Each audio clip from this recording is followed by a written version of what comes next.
एकदा भगवान शिव कैलास पर्वतावर बसले होते. माता पार्वती त्यांच्याकडे आल्या आणि हात जोडून प्रार्थना करू लागल्या. प्रभू, माझे 2 प्रश्न आहेत. कृपया त्यांची उत्तरे देऊन मला पूर्ण समाधान द्या. भगवान शिव म्हणाले, पार्वती, ठीक आहे. तू तुझे दोन्ही प्रश्न सांग. मी त्यांची उत्तरे देऊन तुला संतुष्ट करण्याचा प्रयत्न करीन. माता पार्वती म्हणाल्या, प्रभू, माझा पहिला प्रश्न आहे. मंगळसूत्रामध्ये कोणते मोती घातल्याने वैवाहिक जीवन दुःखी होते आणि पती आजारी पडतो? माझा दुसरा प्रश्न आहे, माणूस आपली किस्मत कशी बदलू शकतो? भगवान शिव म्हणाले, पार्वती, तुझे दोन्ही प्रश्न खूप महत्त्वाचे आहेत. या उत्तरांमुळे कोणत्याही स्त्रीचे वैवाहिक जीवन सुखी होऊ शकते आणि दुःखी माणूस आपले सर्व दुःख दूर करू शकतो. मी तुला या दोन्ही प्रश्नांची उत्तरे एका कथेच्या माध्यमातून देईन. कथा पूर्ण लक्ष देऊन ऐक, कारण अर्धवट कथा ऐकल्याने अर्धवट ज्ञान मिळते आणि ते काही कामाचे नसते. माता पार्वती म्हणाल्या, प्रभू, मी वचन देते की ही कथा पूर्ण लक्ष देऊन ऐकेन. कृपया कथा सुरू करा. भगवान शिव म्हणाले, पार्वती, एकदा भगवान विष्णू आणि माता लक्ष्मी संताच्या वेशात पृथ्वीवर फिरत होते. वाटेत त्यांना एक माणूस आपल्या पत्नीसह बसून जोरात रडताना दिसला. ते त्याच्याजवळ गेले आणि विचारले, तुम्ही कोण आहात आणि या निर्जन जंगलात का रडत बसला आहात? त्या माणसाने आपले अश्रू पुसत म्हटले, महाराज, मीच्या गावातले एक दुर्दैवी व्यापारी आहे. मी जे काही काम करतो ते बिघडते. याच चक्रात सापडून मी पत्नीचे दागिने विकले, कुटुंबाला सोडले आणि आता घरही घाण पडले आहे. "आ, मला वाटते मी काहीच कामाचा राहिलो नाही. माझी किस्मतच खराब आहे." अशी त्या माणसाची कहाणी ऐकून भगवान विष्णू म्हणाले, तुम्हाला कोणी सांगितले की तुमची किस्मत खराब आहे? जरा मलाही सांगा, तुमच्या किस्मतमध्ये काय खराबी आहे? तो माणूस म्हणाला, महाराज, पूर्वी मी शेती करत होतो, पण दरवर्षी तोटा होत असे. कधी दुष्काळ पडायचा तर कधी जास्त पाऊस पडल्याने पीक नष्ट होत असे. यामुळे त्रस्त होऊन मी व्यापार सुरू करायचे ठरवले. माझ्याकडे पैसे नव्हते, म्हणून पत्नीचे दागिने विकून व्यापार सुरू केला. सुरुवातीला कुटुंबियांनी साथ दिली, पण जसे नुकसान वाढू लागले तसे ते माझ्यापासून दूर जाऊ लागले. महाराज, मी हे सगळे कुटुंबासाठीच करत होतो, पण आता ते मला पाहून नजर फिरवतात आणि माझ्या कुटुंबाच्या दुर्दशेचा दोष मलाच देतात. माझा एक मित्र आहे, त्यानेही माझ्याबरोबर व्यापार सुरू केला होता, पण त्याचा व्यापार चांगला चालला. तो जेव्हा माझ्या घरी येतो तेव्हा आपल्या यशाची कहाणी सांगतो.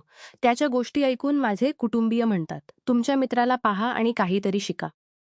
आम्हाला वाटते तुमच्याकडून काही होणार नाही. महाराज, त्यांच्या या गोष्टी ऐकून आता मलाही वाटू लागले आहे की माझ्याकडून काही होणार नाही. आता मला आपले जीवन व्यर्थ वाटू लागले आहे. मनात येते की मी आपले जीवन संपवून टाकावे. मी इथे याच इराद्याने आलो होतो, पण हिंमत झाली नाही, म्हणून इथे एकांतात बसून पत्नीसह रडत आहे. अशी त्या माणसाची कहाणी ऐकून भगवान विष्णू म्हणाले, तरी गोष्ट आहे. याशिवाय आणखी काही सांगायचे आहे का? तो म्हणाला, महाराज, एक तर माझे काम बिघडते आणि दुसरे, माझा मित्र मला नेहमी नीच दाखवण्याचा प्रयत्न करतो. मला समजतच नाही मी काय करावे आणि काय करू नये. भगवान विष्णू म्हणाले, तुम्ही आपल्या मित्राच्या गोष्टी ऐकून खरोखर दुःखी होता का? हो महाराज, मी मित्राच्या गोष्टी ऐकून खूप दुःखी होतो. तुम्हाला कशाचा दुःख आहे? आपल्या अपयशाचे की मित्राच्या यशाचे? तो माणूस थोडा विचार करून म्हणाला, महाराज, जर मी सत्य सांगितले तर मला आपल्या अपयशाचे इतके दुःख नाही जितके मित्राच्या यशाचे आहे. भगवान विष्णू म्हणाले, जर तुमचा मित्र अपयशी झाला तर तुम्हाला आनंद होईल का? तो म्हणाला, हो महाराज, मला खूप आनंद होईल. भगवान विष्णू म्हणाले, याचा अर्थ तुमचा आनंद तुमच्या मित्रावर अवलंबून आहे. जर तो इच्छितो तर तुम्हाला आनंदी करू शकतो आणि जर तो इच्छितो तर दुःखी करू शकतो. तुम्ही स्वतःच ना आनंदी होऊ शकता ना दुःखी. म्हणजेच तुम्ही आपल्या मित्राचे पूर्ण गुलाम झाला आहात. म्हणून मला वाटते की तुमच्याकडून काही होणार नाही. जेव्हा भगवान विष्णूने थोडी नाराजी दाखवली आणि पुढे जाण्याचा प्रयत्न केला, तेव्हा तो माणूस हात जोडून म्हणाला, महाराज, मला सोडून जाऊ नका. तुमच्या गोष्टी ऐकून मला थोडी आशा निर्माण होत आहे. भगवान विष्णू म्हणाले, जर तुम्ही माझ्या गोष्टी मानायला तयार आहात तर मी सांगायला तयार आहे. नेहमी लक्षात ठेवा, जेव्हा आपण कोणाकडून कर्ज घेतो तेव्हा त्याच्यावर अवलंबून होतो. अशा वेळी आपला आनंद आणि दुःखही त्याच्यावर अवलंबून होतो. यापेक्षा चांगले आहे की तुम्ही स्वतःवरच आशा ठेवा. जेव्हा तुम्ही असे कराल आणि संपूर्ण प्रयत्नाने काम कराल तर तुम्हाला यश अवश्य मिळेल. अशा प्रकारे भगवान विष्णूने आपली गोष्ट पुढे चालू ठेवली आणि म्हटले, तुम्हाला वाटते की तुमचा मित्र तुम्हाला दुःखी करायला येतो, पण जर तुम्ही त्याच्या गोष्टींचा विचार केला तर तो बरोबरच सांगतो. तुम्ही आपल्या मित्राच्या गोष्टी वाईट समजता, पण माझ्या नजरेत तुमच्या मित्राच्या गोष्टी अजिबात वाईट नाहीत. तो आपल्या संघर्षाच्या आणि अनुभवाच्या गोष्टी तुम्हाला सांगतो. तुम्ही आपल्या मित्राच्या गोष्टी लक्ष देऊन ऐकून त्यांना आपल्या जीवनात उतरवून खूप काही शिकू शकता. म्हणून तुम्ही त्याला धन्यवाद द्यावे, की तुम्हाला घरी बसून अनुभव मिळत आहेत. कारण तुमचा मित्र आपल्या यशाची कहाणी सांगतो, की तो कसा यशस्वी झाला. तुम्ही त्याच्या अनुभवांचा फायदा घ्या आणि नवीन सुरुवात करा. कर्म करताना हार मानू नका. एक दिवस तुम्हाला यश अवश्य मिळेल. आज तुम्ही ज्याला आपला वाईट काळ किंवा वाईट किस्मत म्हणता आहात, एक दिवस तो बदलेल आणि त्यासोबत तुमचे विचारही बदलतील. आणि पहा, जेव्हा तुमचा चांगला काळ सुरू होईल, तेव्हा तुमचा मित्र तुम्हाला आपल्या यशाच्या कहाण्या सांगणार नाही. तेव्हा तो तुम्हाला आपल्या अपयशाच्या गोष्टी सांगेल, जेणेकरून तुम्ही त्याच्या गोष्टी ऐकून भ्रमित व्हा आणि तुमचा आत्मविश्वास ढासळावा आणि तुम्ही चुकीचे निर्णय घ्यावेत. पण त्यावेळीही तुम्हाला आपल्या बुद्धीचा वापर करावा लागेल. तुमचा मित्र जसा आज तुम्हाला दुःखी करायला येतो, तसाच त्यावेळीही तुम्हाला दुःखी करायला येईल. कारण जसा त्याला दुःखी पाहून तुम्हाला आनंद होतो, तसाच त्यालाही तुम्हाला दुःखी पाहण्यात आनंद होईल. अशी भगवान विष्णूची गोष्ट ऐकून तो माणूस म्हणाला, "महाराज, आपण हे सांगितले, पण माझे सर्वात मोठे दुःख हे आहे, की माझे कुटुंबीयही यात सामील आहेत. खरे तर मी आपल्या कुटुंबासाठी चांगले करायचे इच्छित होतो.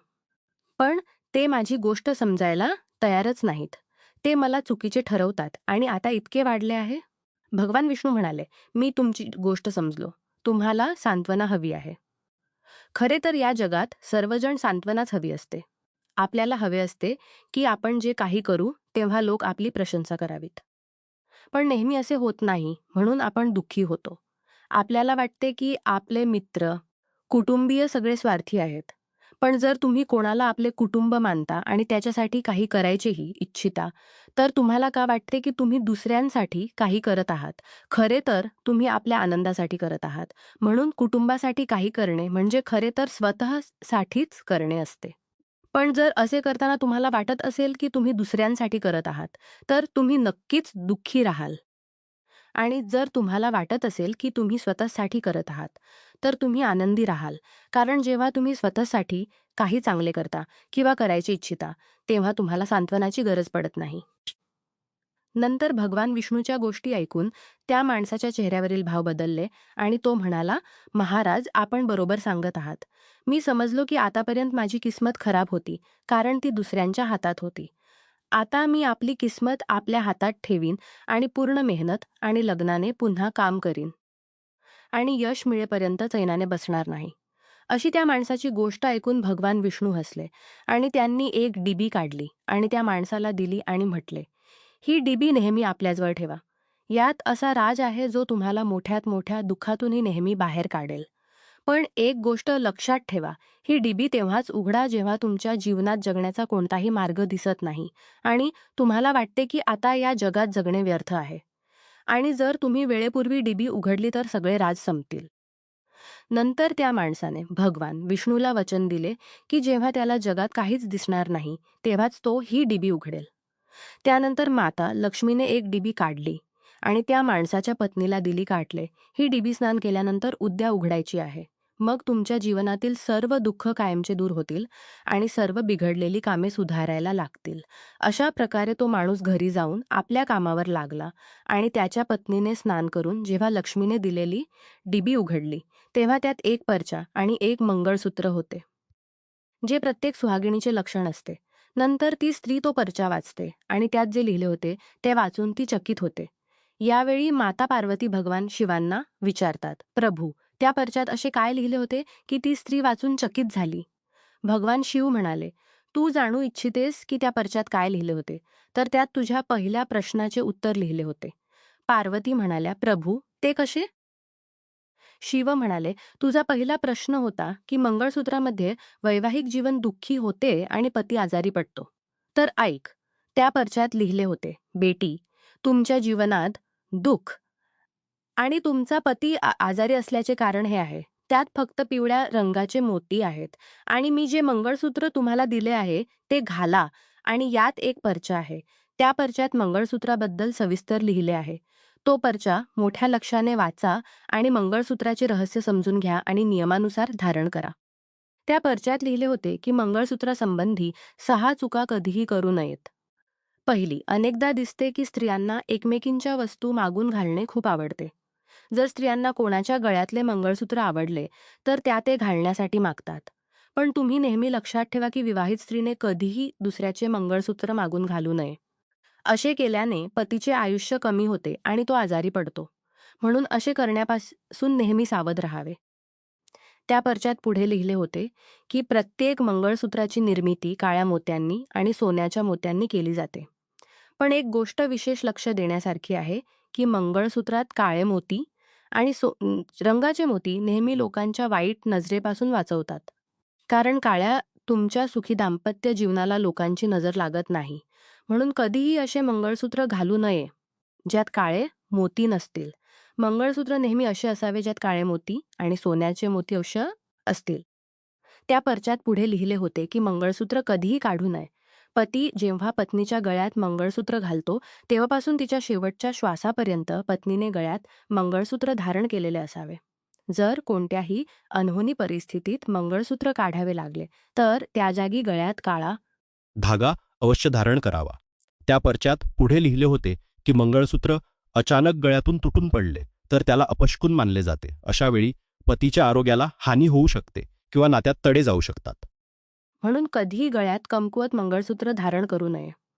भगवान शिव म्हणाले, पार्वती, मला पूर्ण विश्वास आहे की तुला तुझ्या पहिल्या प्रश्नाचे उत्तर मिळाले असेल. पार्वती म्हणाल्या, हो प्रभू, मला माझ्या पहिल्या प्रश्नाचे उत्तर मिळाले आहे आणि मी पूर्ण समाधानाने आहे. भगवान शिव म्हणाले, नंतर अशा प्रकारे त्या स्त्रीने ते मंगळसूत्र धारण केले आणि मंगळसूत्राच्या प्रभावामुळे त्या स्त्रीचा पती रोगाच्या प्रभावातून मुक्त झाला आणि खूप मेहनत करू लागला आणि अशा प्रकारे एक मोठा व्यापारी बनला. नंतर तो आपल्या पत्नीसह हसत खेळत राहू लागला.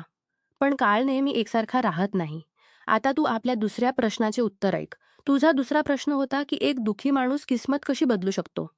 पहा, काळ नेहमी एकसारखा राहत नाही, तो बदलत राहतो. त्या माणसाच्या जीवनात पुन्हा बदल आला. एक दिवस त्याच्या राज्यावर शेजारील राज्याने चढाई केली आणि दुसऱ्या राज्याच्या राजाने त्या राज्यावर कब्जा केला. ज्या राज्यात तो व्यापारी राहत होता, तिथल्या सैनिकांनी चारही बाजूंनी लूटमार केली. त्यांनी व्यापाऱ्याचे सर्व धन लुटले. त्याच्या घरात आग लावली. जीव वाचवण्यासाठी तो व्यापारी आपल्या कुटुंबासह पळून गेला. तो माणूस आपल्या कुटुंबासह अनेक दिवस इकडे तिकडे भटकत राहिला. तो अन्नाला मोहताज झाला. त्याचे मूल आजारी पडले. उपचाराअभावी ते तडफडू लागले. हे सगळे पाहून उपचार कसा करेल? तो आपल्या मुलाचा उपचार कसा करेल? त्याच्याकडे खाण्यासाठीही पैसे नव्हते. अशा वेळी पुन्हा एकदा त्या माणसाला निराशेने घेरले. त्याला वाटू लागले की त्याचे जीवन आणि सगळे जग व्यर्थ आहे. कोणत्याही गोष्टीचा अर्थ नाही. भलेही तुम्ही जीवनात कितीही काही केले, कितीही यश मिळवले, शेवटी जिवंत राहण्याचा काय फायदा? जिवंत राहण्याचा काय फायदा? यापेक्षा चांगले आहे की मी आपले जीवन पूर्णपणे संपवून टाकावे.